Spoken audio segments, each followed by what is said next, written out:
in few key cities, and essentially we're on a non-deal roadshow to talk a little bit about Kazakhstan. Yeah. We're 60% of GDP of Central Asia, and that's a very formidable position to be in.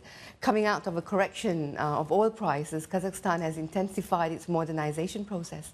We are now on the back of an introduction of a wide-scale digitalization process in Kazakhstan, which sees all our national companies further accelerating reforms and institutionalizing best practices within the confines of their business.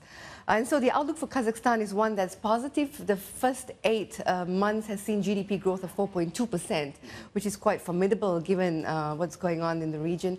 And we expect growth of about 3.7% into the next 5 years. And how's the reception going? I mean, you've had good meets, and you've gotten some good vibes from these meetings. What are you expecting to happen here in Hong Kong? I imagine large institutional investors. I believe the China Investment Corporation has been talking to you as well. I mean, they're very interested, aren't they? But have you had any pre-commitments? Have you had any people come up to you and say, wow, can't wait for this thing to just hurry up and just land on our laps because we can't wait to throw money at you? Well, absolutely. You know, the response has been tremendous, and Kazakhstan is pivotal for China as well, given its strategic location in the One Belt, One Road proposition.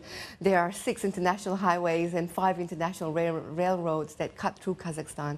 And so it is essentially a strategic transportation corridor. And so that in itself is a valuable proposition for a lot of Chinese investors. But more than that, we have embarked on a robust transformation program since 2014.